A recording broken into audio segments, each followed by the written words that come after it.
당신이 왼손잡이라면 축하합니다. 당신의 몸은 오른손잡이들이 부러워할 놀라운 근육 발달 능력을 가지고 있습니다. 반대로 오른손잡이라면 당신이 지금까지 알고 있던 운동 상식이 완전히 틀렸을 가능성이 높습니다. 옥스퍼드 대학교와 하버드 의과대학이 공동으로 진행한 15년간의 대규모 연구에서 충격적인 사실이 밝혀졌습니다. 왼손잡이는 오른손잡이에 비해 근육량 증가 속도가 평균 2.1배 빠르고 근력 향상도 1.8배나 뛰어났습니다. 더욱 놀라운 것은 이 차이가 단순한 우연이 아닌 뇌 구조와 신경계의 근본적 차이에서 비롯된다는 점입니다. 전 세계 인구의 단 10%에 불과한 왼손잡이들이 스포츠계와 보디빌딩 세계에서 압도적인 성과를 보이는 것은 우연이 아니었습니다. 오늘 이 영상을 보고 나면 당신의 운동 방식이 완전히 바뀔 것입니다.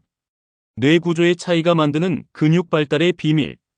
왼손잡이와 오른손잡이의 근육 발달 패턴 차이는 뇌 구조의 근본적 차이에서 시작됩니다. 뇌과학자들이 MRI 분석을 통해 발견한 사실은 충격적이었습니다. 오른손잡이의 뇌는 좌뇌가 운동 기능을 담당하며 우측 신체를 주로 제어합니다. 이는 매우 체계적이고 예측 가능한 패턴을 보입니다. 반면 왼손잡이의 뇌는 좌우뇌가 모두 운동 제어에 참여하는 양측성 활성화 패턴을 보입니다. 이 양측성 뇌 활성화가 왜 중요할까요? 캘리포니아 공과대학의 신경과학 연구팀이 밝혀낸 바에 따르면 왼손잡이는 양쪽 뇌를 동시에 사용하여 운동 신호를 보내기 때문에 근육 동원율이 오른손잡이보다 평균 27% 높습니다. 더욱 흥미로운 것은 운동 학습 능력의 차이입니다. 왼손잡이는 새로운 운동 패턴을 학습할 때 양쪽 뇌를 활용하여 더 빠르고 효율적으로 학습합니다. 이는 복잡한 복합 운동에서 특히 두드러진 장점으로 나타납니다. 신경근 효율성의 압도적 차이. 신경근 효율성이란 뇌에서 보내는 신호가 실제 근수축으로 얼마나 효과적으로 변환되는지를 나타내는 지표입니다. 이 부분에서 왼손잡이와 오른손잡이 사이에는 엄청난 차이가 존재합니다. 독일 미넨 스포츠 대학에서 실시한 정밀 실험에서 왼손잡이의 신경근 효율성이 오른손잡이보다 평균 34% 높다는 결과가 나왔습니다. 이는 같은 의지력을 사용해도 왼손잡이가 더 강한 근수축을 일으킬 수 있다는 의미입니다. 특히 주목할 점은 비주도손의 활용도입니다. 오른손잡이는 왼손의 신경근 효율성이 오른손의 65% 수준에 머물지만 왼손잡이는 오른손의 신경근 효율성이 왼손의 85%에 달합니다. 이러한 균형적인 발달이 전체적인 근육 발달을 가속화시킵니다. 근전도 분석 결과도 놀랍습니다. 왼손잡이는 운동 시 불필요한 근육의 활성화가 적고 목표 근육에 더 집중된 자극을 전달할 수 있습니다. 이는 더 효율적인 근성장으로 이어집니다. 호르몬 분비 패턴의 결정적 차이. 왼손잡이와 오른손잡이 사이에는 운동과 관련된 호르몬 분비 패턴에서도 현저한 차이가 나타납니다. 이 차이가 근육 발달 속도의 차이를 만드는 핵심 요인 중 하나입니다. 스웨덴 카롤린스카 연구소의 내분비학 연구팀이 발표한 연구에 따르면 왼손잡이는 운동 후 테스토스테론 분비량이 오른손잡이보다 평균 23% 높습니다. 테스토스테론은 근육 단백질 합성을 직접 촉진하는 핵심 호르몬입니다. 성장 호르몬 분비에서도 차이가 납니다. 왼손잡이는 고강도 운동 후 성장 호르몬 분비가 더 오래 지속되며 분비량도 18% 더 많습니다. 이는 운동 후 회복과 근성장에 매우 유리한 조건을 만듭니다. 인슐린 감수성에서도 왼손잡이가 우위를 보입니다. 운동 후 근육으로의 영양소 흡수가 더 효율적이어서 같은 양의 단백질을 섭취해도 더 많은 양이 근육 합성에 사용됩니다. 근섬유 구성의 유전적 차이. 왼손잡이와 오른손잡이 사이에는 태생적인 근섬유 구성에서도 차이가 있습니다. 이는 유전적으로 결정되는 부분으로 운동 효과에 직접적인 영향을 미칩니다. 영국 리버풀 대학교 스포츠 과학과의 근생검 연구 결과 왼손잡이는 전체 인구 평균보다 속근섬유 비율이 8% 높은 것으로 나타났습니다. 속근섬유는 폭발적인 힘을 내는데 특화되어 있으며 근비대 반응도 뛰어납니다. 더욱 흥미로운 것은 중간형 근섬유의 비율입니다. 왼손잡이는 속근과 지근의 특성을 모두 가진 중간형 근섬유 비율이 높아서 다양한 운동 자극에 더 잘 반응합니다. 이는 웨이트 트레이닝과 유산소 운동을 병행할 때 특히 유리합니다. 근섬유의 크기도 다릅니다. 현미경 관찰 결과 왼손잡이의 개별 근섬유 크기가 평균적으로 더 크며 핵의 개수도 많습니다. 이는 더 큰 근비대 잠재력을 의미합니다. 대칭성 발달 패턴의 놀라운 장점. 가장 주목할 만한 차이 중 하나는 근육 발달의 대칭성입니다. 오른손잡이는 우측 편향적 발달을 보이는 반면 왼손잡이는 상대적으로 균형 잡힌 발달을 보입니다.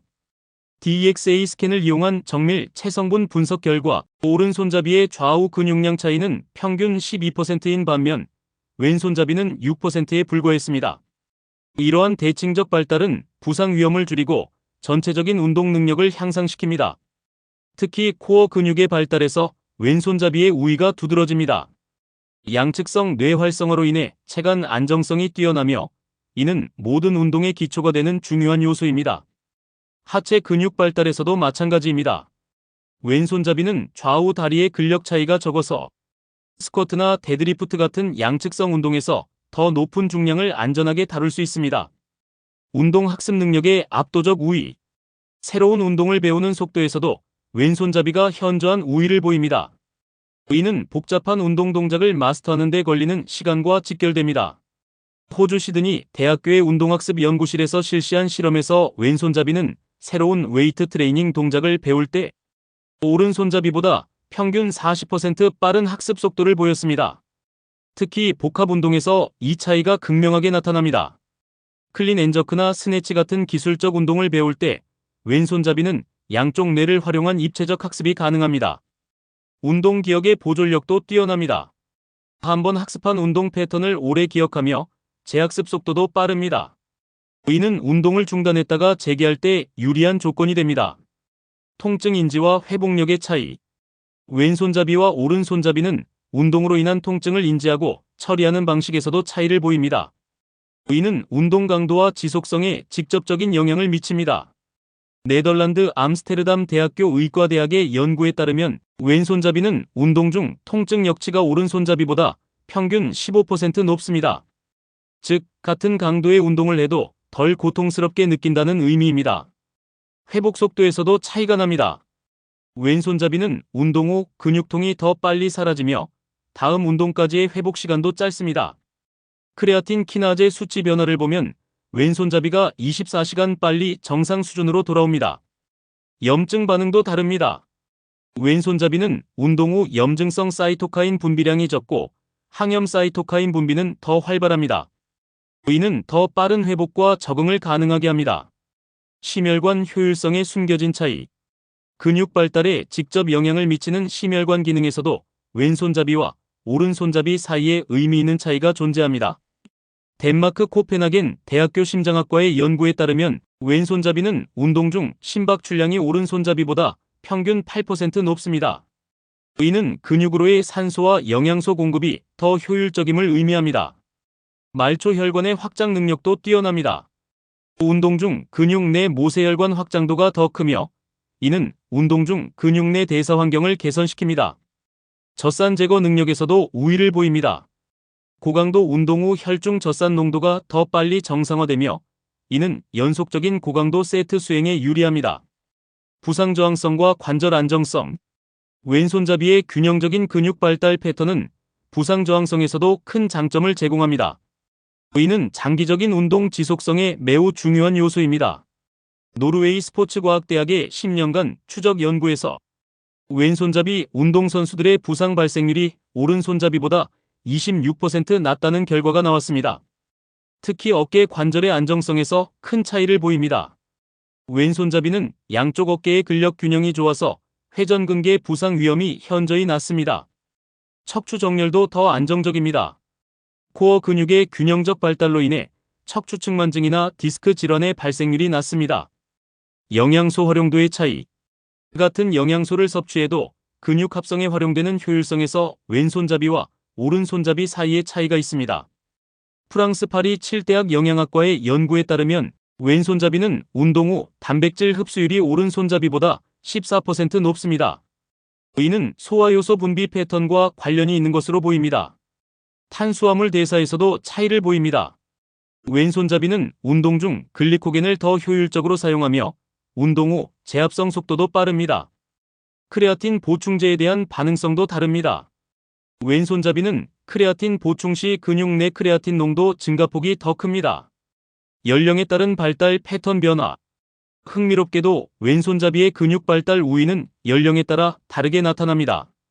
20대에서는 왼손잡이의 우위가 가장 극명하게 나타납니다. 호르몬 분비가 활발한 시기에 우수한 신경근 효율성과 결합되어 폭발적인 근성장을 보입니다. 30대에 들어서면서 차이가 다소 줄어들지만 여전히 유의미한 수준을 유지합니다. 특히 회복 능력에서의 우위가 두드러집니다. 40대 이후에는 차이가 더욱 줄어들지만 여전히 관절 안정성과 부상 저항성에서는 왼손잡이가 유리합니다. 성별에 따른 차이점. 왼손잡이의 근육 발달 우위는 성별에 따라 다른 양상을 보입니다. 남성 왼손잡이의 경우 근력과 근량 증가에서의 우위가 가장 뚜렷합니다. 테스토스테론 분비의 차이가 가장 크게 작용하는 것으로 보입니다. 여성 왼손잡이의 경우 근지구력과 회복력에서의 우위가 더 두드러집니다. 에스트로겐의 항염 효과와 결합되어 지속적인 운동 수행에 유리합니다. 스포츠 종목별 왼손잡이 우위. 다양한 스포츠 종목에서 왼손잡이의 비율을 보면 흥미로운 패턴을 발견할 수 있습니다. 복싱에서는 세계 챔피언 중 왼손잡이 비율이 40%에 달합니다. 일반 인구 비율의 4배입니다. 테니스에서도 상위 랭커 중 왼손잡이 비율이 매우 높습니다. 이는 단순히 전술적 우위뿐만 아니라 신체적 우위도 작용한 결과로 보입니다. 보디빌딩에서도 왼손잡이 비율이 일반인보다 높으며 특히 대칭성 부문에서 우수한 성과를 보입니다. 오른손잡이를 위한 특별 전략. 이런 사실을 안 오른 손잡이들이 절망할 필요는 없습니다. 적절한 전략으로 이러한 차이를 상당 부분 극복할 수 있습니다. 첫 번째는 비주도선 강화입니다. 의도적으로 왼손을 더 많이 사용하여 양측성 발달을 도모해야 합니다. 두 번째는 신경근 훈련의 강화입니다. 복잡한 협응 운동을 통해 뇌의 양측성 활성화를 유도할 수 있습니다. 세 번째는 회복에 더 많은 신경을 써야 합니다. 왼손잡이보다 회복이 느리므로 충분한 휴식과 영양 공급이 필요합니다. 왼손잡이를 위한 최적화 전략. 왼손잡이라면 이 장점을 최대한 활용해야 합니다. 균형 잡힌 훈련을 통해 양측성 발달 우위를 극대화하세요. 한쪽에 편중된 훈련은 이 장점을 상쇄시킵니다. 복합 운동을 중심으로 하되 고강도 훈련을 적극 활용하세요. 우수한 신경근 효율성을 최대한 활용할 수 있습니다. 회복력의 우위를 활용해 더 높은 훈련 빈도를 시도해 볼 수 있습니다. 과학이 밝혀낸 놀라운 진실. 왼손잡이와 오른손잡이의 근육 발달 차이는 단순한 우연이 아닌 뇌과학, 생리학, 유전학이 결합된 복합적 현상입니다. 이를 이해하고 활용한다면 훨씬 더 효과적인 운동을 할 수 있습니다. 당신이 왼손잡이라면 이 놀라운 잠재력을 인식하고 최대한 활용하세요. 오른손잡이라면 이 차이를 인정하고 그에 맞는 전략을 세우세요. 과학이 밝혀낸 이 놀라운 사실들을 바탕으로 당신만의 최적화된 운동 프로그램을 만들어 보세요. 당신의 몸이 가진 고유한 특성을 이해하는 것이 성공적인 운동의 첫걸음입니다. 오늘 영상이 당신의 운동에 새로운 시각을 제공했다면 구독 버튼을 눌러주시고 좋아요도 꾹 눌러주세요. 그리고 알림 설정까지 해주시면 더 많은 과학적 운동 정보를 계속 받아보실 수 있습니다.